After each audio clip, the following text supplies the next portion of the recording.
diz, e irá diante dele com o espírito e poder de Elias para converter o coração dos pais aos filhos e os rebeldes à prudência dos justos, com o fim de preparar ao Senhor um povo bem disposto.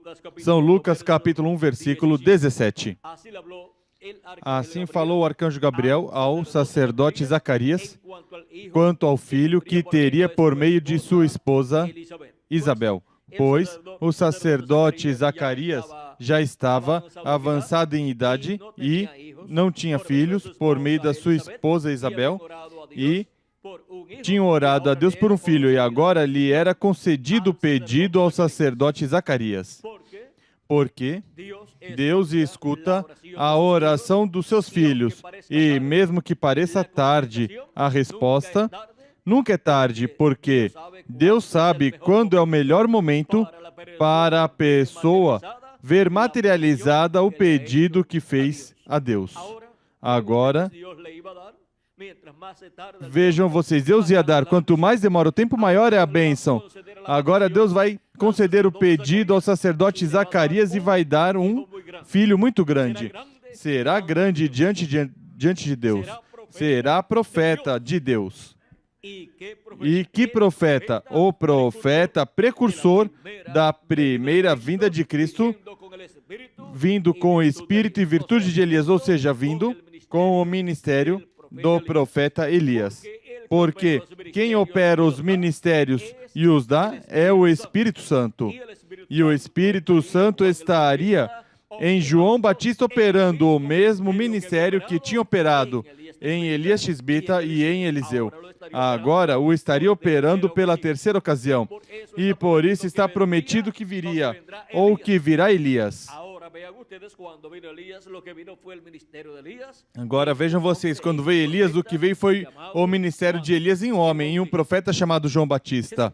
Jesus Cristo também deu testemunho sobre João Batista e o identificou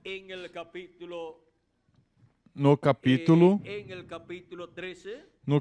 13, o identificou como o profeta prometido para aquele tempo. Capítulo 11, versículo 14, Jesus falando sobre João Batista diz: e se quiserdes dar crédito, ele é o Elias que havia de vir. Quem é o Elias que tinha que vir naquele tempo preparando o caminho ao Senhor em sua primeira vinda? Era João Batista, no qual estava o ministério do profeta Elias, sendo operado pelo Espírito Santo, manifestado o Espírito Santo em João Batista. Depois, em São Mateus, capítulo 17, versículo 10 em diante, quando Jesus desceu do monte da transfiguração com Pedro, Tiago e João, se aproximaram seus discípulos e diz assim a história.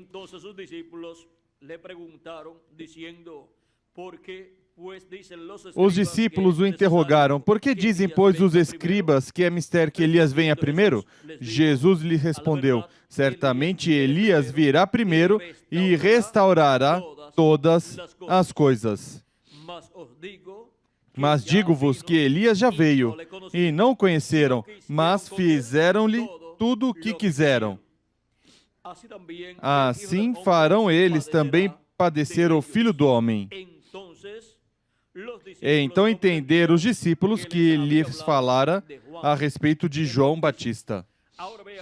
Agora vejam como aqui novamente Jesus identifica João Batista como Elias, que tinha que vir naquele tempo preparando o caminho ao Messias. Seguramente, os fariseus e os escribas diziam aos discípulos de Jesus Cristo, vejam, Jesus não pode ser o Messias, porque primeiro tem que vir Elias, e Elias não veio. Mas Elias estava ali, porque era João Batista no qual estava o ministério de Elias, precursando a primeira vinda de Cristo. Porque sempre que Deus promete a vinda de um profeta que já veio no passado, vem o cumprimento dessa promessa em outro homem. É o ministério daquele profeta do passado sendo manifestado pelo Espírito de Deus em outro homem. Assim é como Deus cumpre a promessa da vinda de um profeta que veio já no passado. E agora, vejam vocês como essa promessa da vinda de Elias foi cumprida primeiro em Elias Tisbita, depois em Eliseu.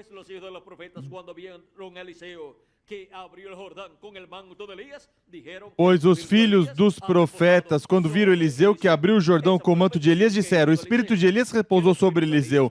Esse foi o pedido que Eliseu fez, que o espírito de Elias viesse em uma dupla porção sobre ele.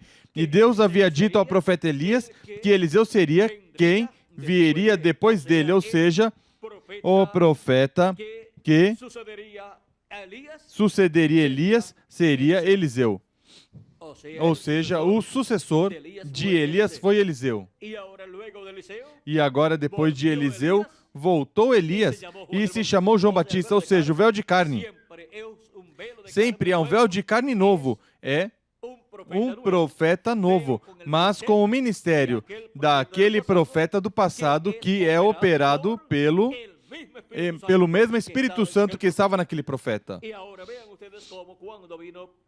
E agora vejam vocês como quando veio pela terceira vez o véu de carne se chamava João Batista, mas o ministério se chamava como? Elias. Quando veio pela quarta ocasião, vejam vocês, foi o precursor da segunda vinda de Cristo. Agora, vamos ver algo muito importante. Quando veio pela terceira vez, e o véu de carne se chamava João Batista, estava se vivendo no tempo correspondente à primeira vinda de Cristo.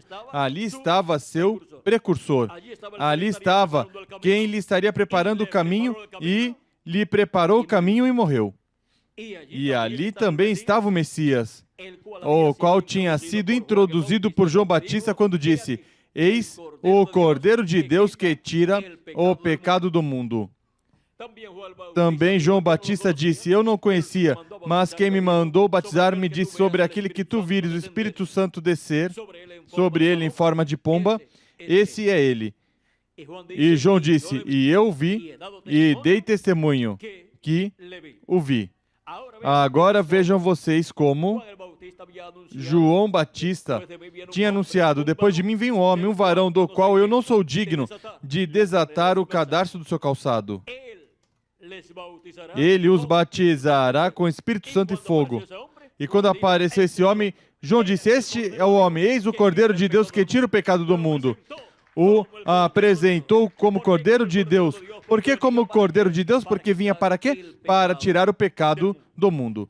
Agora vejam vocês, com a presença de João Batista e de Jesus de Nazaré, aquela geração estava recebendo o sinal do fim da dispensação da lei e do começo de uma nova dispensação. E estavam recebendo um sinal muito grande da parte de Deus. Era um sinal muito grande porque quando Deus envia um profeta, essa manifestação de Deus em um profeta é um sinal grande para o povo de Deus. E quando envia dois, o sinal é maior.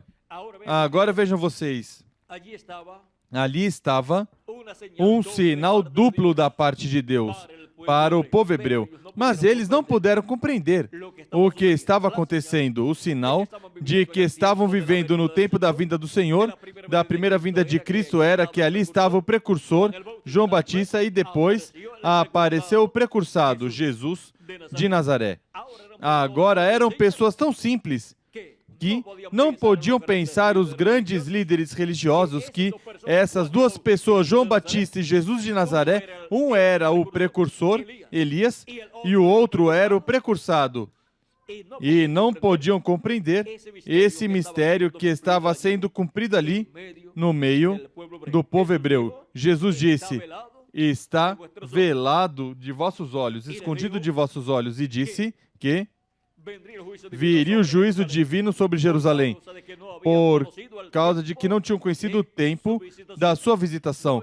Não tinham reconhecido o cumprimento das promessas messiânicas correspondentes àquele tempo, onde estava no meio deles o anjo do pacto, o anjo do Senhor, o Verbo, encarnado, feito carne, na pessoa de Jesus de Nazaré, em um jovem carpinteiro de Nazaré, ou seja, em um operário da construção. Eles estavam esperando a vinda de um rei, e vejam vocês, esse rei vem como um operário da construção. E vem em uma forma simples, em uma forma humilde, e não podiam crer que esse fosse o Messias. E se eles vissem que esse era o Messias, também não queriam receber porque não tinha atrativo para eles. Que atrativo religioso! E que atrativo como rei pode ter um carpinteiro? Como rei não tem nenhum atrativo um carpinteiro. Terá atrativo como carpinteiro, mas não como rei. Agora vejam vocês. Quando Deus promete algo grande, Ele o cumpre em forma simples. E quando cumpre e envia o mensageiro para esse tempo, aí está o maior sinal que Deus prometeu para esse tempo. A presença de um profeta na terra é um sinal muito grande da parte de Deus para a raça humana. Por exemplo, no tempo de Noé, a presença do profeta Noé na terra era o sinal de que tinha chegado ao fim a geração pré-diluviana e que de um momento a outro Deus destruiria aquela geração. E por meio do profeta Noé, estavam escutando as notícias de que a destruição para aquela geração viria. E estavam escutando as notícias da forma em que escapariam os que iam escapar do juízo divino que viria sobre a terra, por meio de uma arca que o profeta Noé estava construindo. Agora vejam vocês como, para aquele tempo, a humanidade teve um sinal muito grande. Era um profeta dispensacional. Quando Deus envia um profeta à terra, esse profeta, o sinal da parte de Deus para a raça humana. E quando envia um profeta dispensacional, esse é um sinal centenas de vezes maior que o sinal de um profeta simples, de um profeta de uma era. Quando é de uma dispensação, um evento maior no programa divino se realiza nesse tempo.